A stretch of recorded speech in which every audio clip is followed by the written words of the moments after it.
What's going on, YouTube? It's your boy FINESSE1, and yeah, it's starting to get a little chilly here in the Denver area, so the fall and winter wear has officially been given a priority upgrade.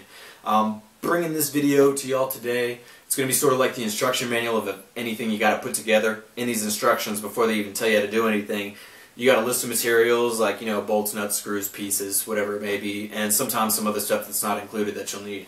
And that's what this is basically going to be. Small discussion on marking your record, slip mats, a little bit about beat structure, very simple stuff though, nothing too complicated. And before we even get into that though, what, pray tell, are these two things I hold in my hand here? Yes, they're actual vinyl, not time-coated vinyl. And if you can't mix two of these things by ear, that's something you really need to learn how to do. I mean, it's your most basic function as a DJ, and it'd be kind of disrespectful to come into this arena without knowing how to do that. And from my experience, 120 to 140 BPMs are really the hardest kind of range to mix and keep together, which is the key. The hardest to keep together for sure in my experience. So hop online, go to a record store, get 2 dance records, you know, within that range, or hell, even pop them on your Serato or Tractor or whatever you're using. Put them in relative mode though, and you know, learn how to do it that way. Just make sure you throw like a towel over your screen or something. No cheating. And with that being said, let's go ahead and hop into what this is really about. Alright guys, just a few quick notes here. When it comes to anything turntablism, it's good to have a nice amount of slip and not too much grip to your record. I've heard butter rugs are fantastic. I know you can buy them online. I've never personally used them myself, so if you don't have those, this is what you do. You first get your turntables. It comes with this big fat boy rubber pad about a skyscraper tall. You want to go ahead and just take that thing off and whoop, toss it. It's useless. Replace with slip mat of choice. Doesn't really matter which one. This still has a little too much grip for me, so what I do is take a plastic record sleeve like so, trace out a record shape, hole in the middle, cut it out, and you're left with this. So after that, put the record on top and you're done. And that gives me a nice amount of slip. But you still want to touch a grip. A record that's just way too slippery can be difficult to send. Sometimes it just comes off way too fast. So yeah, lots of slip, but a little bit of grip is still good. Now moving on to the marks. Let me get my record in a kind of better angle for view here. As you can see, I have 2 main marks, a long rectangular one and a circular one here. With absolute mode, this is kind of irrelevant to where it goes around the record, just as long as it comes out from the center. And then this one is important relative to that one though. Little visual here, equilateral triangle. If you line up a point with my rectangular mark, you can see kind of going clockwise around to the very next corner of the triangle is kind of where you want your circle. And these can be bought at Walmart in the same section that has crayons, office supplies, stuff like that. And they actually kind of serve a double purpose. The paper that actually backs the stickers has kind of a slippery and a grippy side.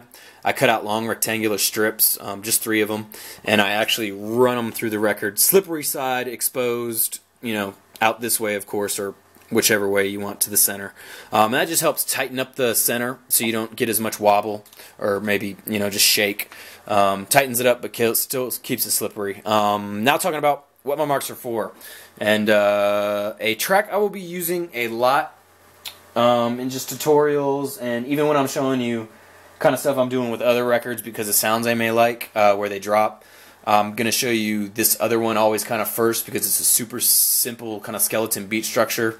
Kicks on every odd, snares on every even, at least for just the first 2 bars. And quick refresh on that, 4 beats to a bar, 4 bars to a measure. And the first 2 bars, which is 8 beats, to this track is just that simple. And so it really kind of takes the complication out with noises and stuff. It'll help break down and show you things, guys, a lot better.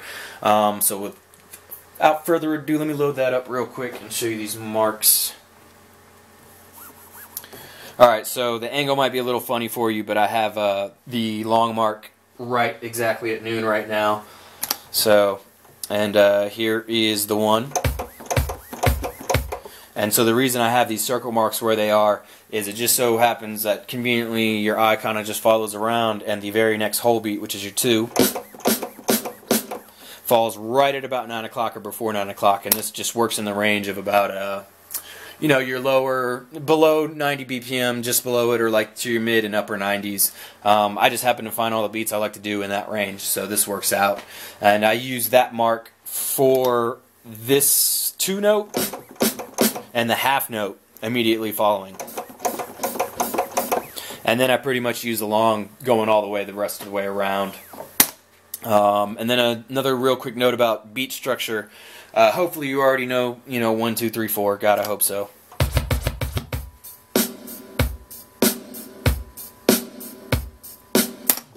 So yeah, hopefully you know about that. But in beat juggling, it really becomes important to deal with the spaces in between those.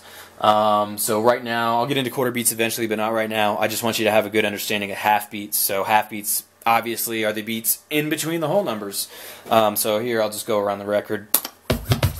1, half, 2, half, 3, half, 4, half. So, just the spaces in between here. Oh, this just jumped. Which are the hats on this record, are the half notes. I think that's everything for this video. If you have any questions or confused by anything, please feel free to go ahead and comment. I will definitely try to get back to you in a timely manner, hopefully with a good answer that you'll understand. And other than that, yeah, like I said, I'll be pumping out a lot of stuff here, so feel free to favorite, comment, subscribe, and put a little Riddick Bow action on that like button. Alright guys, till the next time, sayonara, adios, and see ya!